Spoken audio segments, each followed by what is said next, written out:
नमस्कार, प्रेमदा फार्म्स की एक और वीडियो में आपका स्वागत है। अभी हम लोग का जस्ट शाम का समय है। इस समय मिल्किंग जस्ट अभी हम लोग का ख़त्म हुआ है। अभी मिल्किंग के बाद सबसे पहले जो होता है काम वो होता है हम लोग का साफ़ सफाई का। उसके बाद लगता है गायों को जो भी चारा देना होता है वो लगता है इस समय 7, साढ़े 7, 8 बजे रात को लगेगा। उसके बाद जो है सारा काम इस समय का ख़त्म होता है हम लोग का। अच्छा, आज की जो वीडियो है वो वीडियो हम लोग स्पेशली कर रहे हैं कि किसी भी बुल का सिलेक्शन कैसे करें, सीमन का सिलेक्शन कैसे करें। तो देखिए, हम ABS का सीमन अपने यहाँ ज़्यादातर यूज़ करते हैं। थोड़ा बहुत डेनमार्क आया था 5, 6, 10 स्ट्रो। अभी तक कुछ रिज़ल्ट नहीं मिला। 4-5 गाय पे लगाए, रिज़ल्ट नहीं मिला। तो बुल में काफ़ी सारी कैटेगरी होती है। एक कैटेगरी होता है जो कि प्रेगनेंसी किंग होता है, उसमें उसका कॉन्सेप्शन रेट अच्छा होता है। एक बुल होते हैं जो ईज़ ऑफ सायर काविंग ईज़ के लिए होते हैं, जिनके बच्चे आसानी से डिलीवर होते हैं। मतलब जो जैसे किसी गाय को किसी सांड से प्रेग्नेंट किए तो उसका बच्चा आने में दिक्कत न हो को सायर काविंग ईज़ कहते हैं। उसको डिनोट करता है SCE। उसके बाद TPI होता है, टोटल प्रोडक्टिव इंडेक्स। एक गाय का TPI कितना है वो निर्भर करता है कि उस गाय से आपकी प्रॉफिटेबिलिटी कैसी रहेगी उसके बच्चे से, एक साढ़ के TPI से। उसके बाद पॉइंट होता है कि उसका लेग स्कोर कैसा है, अडर स्ट्रेंथ कैसा बनाती है, मेस्टाइटिस में कौन सी गाय अच्छी है। ये सारे पैरामीटर्स पे देख के हम लोग सेलेक्ट करते हैं गाय साढ़ का।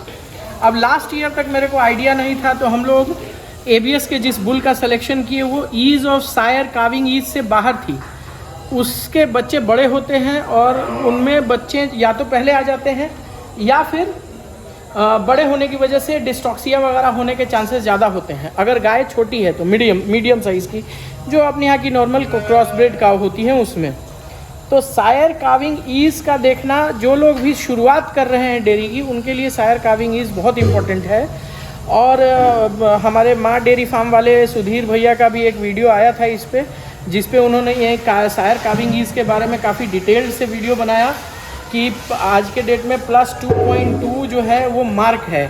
जो गाय +2.2 से ऊपर सायर काविंग ईज़ दिखाती है, जो साढ़ दिखाते हैं, उन सायर के बच्चे बड़े होते हैं और दिक्कत होती है। ये उन फार्मों के लिए नहीं है जहाँ पहले से 40 लीटर 50 लीटर की गाय है, बड़ी गायें जहाँ जिस फार्म पे हो चुकी हैं, वहाँ के लिए ये प्रॉब्लम नहीं है। ये प्रॉब्लम्स जो हैं, ये जो या तो फार्म स्टार्ट कर रहे हैं या जिनके यहाँ क्रॉस ब्रीड गायों की संख्या ज़्यादा है। तो आपको जो नया फार्म स्टार्ट कर रहे हैं उनके यहाँ तो हमेशा ये प्रॉब्लम रहता है कि उनके पास शुरू में क्रॉस ब्रीड काउज होती हैं, फिर दूसरे, तीसरे, चौथे जनरेशन में जा कर के जनरेशन का सुधार होता है और बड़ी गाय होती है। तो उसके बाद आप कोई भी सीमन यूज़ कर रहे हैं सायर काविंग ईज़ के अंदर का या सायर काविंग ईज़ के बाहर का,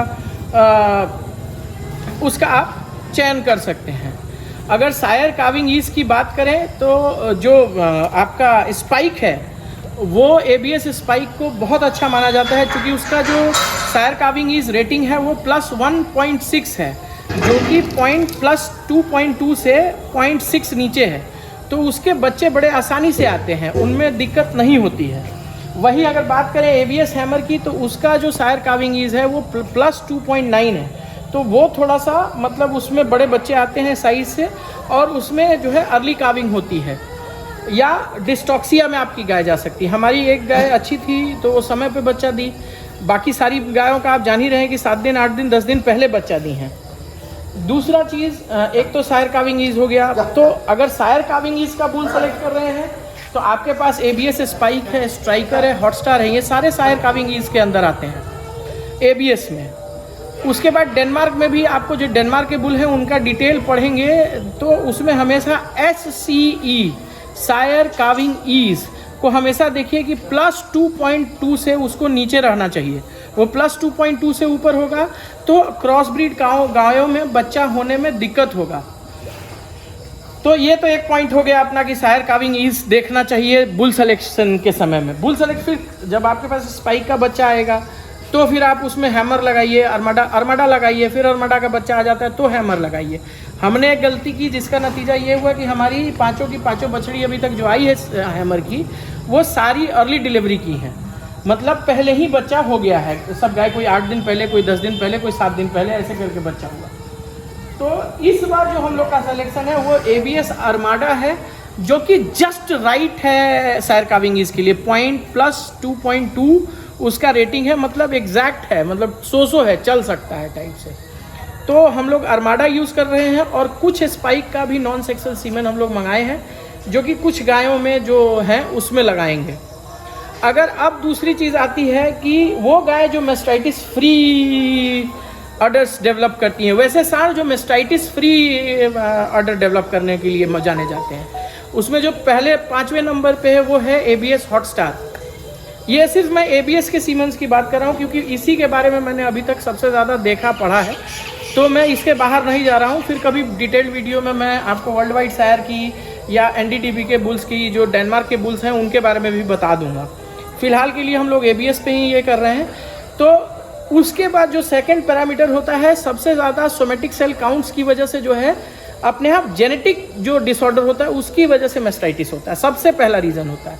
तो मेस्टाइटिस कम करने के लिए हम लोग जेनेटिकली अपने गायों के में अच्छे साँड़ों का चयन करके, सिलेक्शन करके हम लोग उसके बच्चे जो मेस्टाइटिस फ्री हों वो ले सकते हैं। अब इसमें सबसे पहला नंबर आता है हॉटस्टार है। हॉटस्टार के बाद मैजिक, ABS का एक मैजिक सीमन आता है, वो है। फिर ABS स्पाइक है, ABS का स्ट्राइकर है, ABS का अरमाडा है। ये पांचों सीमन को मैं टॉप 5 पे रखता हूँ मेस्टाइटिस फ्री काउज को पैदा करने के लिए। अब इसमें रैंकिंग वाइज देखिए तो सबसे बेहतर जो है वो स्ट्राइकर को हम लोग मानते हैं। स्ट्राइकर के बच्चे, स्ट्राइकर का आर्डर बहुत टाइट होता है, घुटनों से ऊपर होता है और उसमें मेस्टाइटिस का खतरा बहुत कम होता है।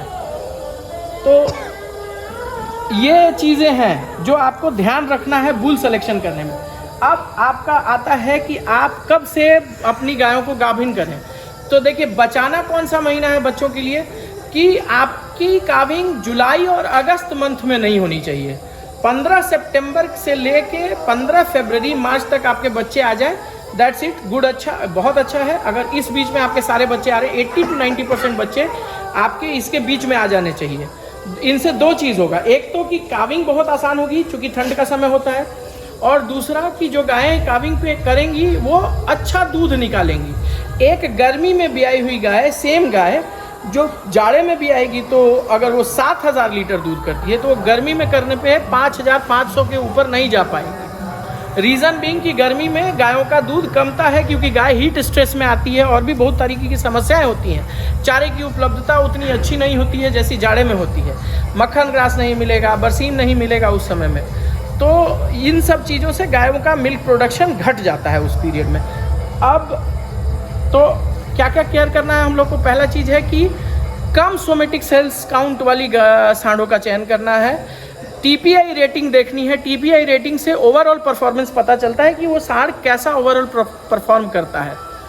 अगर NDDB में जाएंगे तो उसमें पूरा लिखा रहता है कि ओवरऑल चैम्पियन है, ऑर्डर स्ट्रॉन्ग काउ सांड है, उसका A2 मिल्क है, ये सारी चीज़ें आप देखिए। जैसे A2 का और A1 मिल्क का भी बड़ा कहानी है कि सिर्फ जेबू नस्ल में A1 है और जितनी भी बाहर की हैं वो सारी A2 हैं। A1 है और जो जितनी भी इंडियन हैं वो सिर्फ A2 हैं। तो ऐसा नहीं है, A1 इंडियन में भी कई गायें होती हैं जिनका दूध A1 होता है। ये कोई आप कंफर्म नहीं कर सकते हैं कि ये गाय देसी है, इसके ऊपर हम्प है तो ये A1 मिल्क ही, A2 मिल्क ही बनाएगी। और हॉल्स्टीन में भी 90s के दशक में न्यूजीलैंड में सबसे पहले ये जो A2 बीटा केसीन है उसका सर्च हुआ था। और A2 बीटा केसीन जब सर्च किया गया था तो न्यूजीलैंड ने सबसे पहले इसके बारे में सर्च किया था, रिसर्च करके पाया था।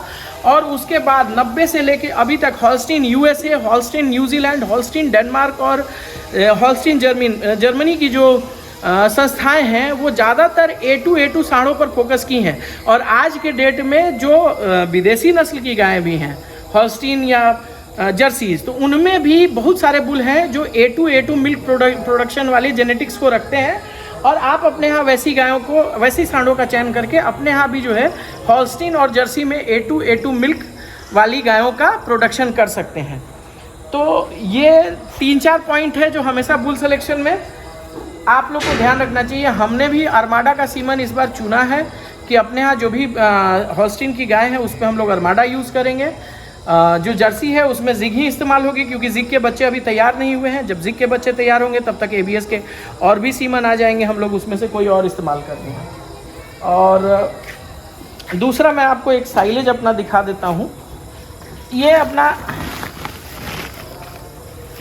साइलेज है जो हमने बनाया था मई में, और ये बहुत अच्छा साइलेज बना है, कलर वगैरह, कलर वाइज वगैरह, और ठंडा है। सबसे बड़ी बात है कि इसमें ठंडक है, ये गर्म नहीं है। इसमें ये देखिए मक्के का बाल वगैरह सब है, मक्का बहुत अच्छे तरीके से मिक्स हुआ है इसमें। तो साइलेज की गंध भी बहुत अच्छी है। ये आप देखिए मक्का किस तरीके से पूरा इसमें पिसा है।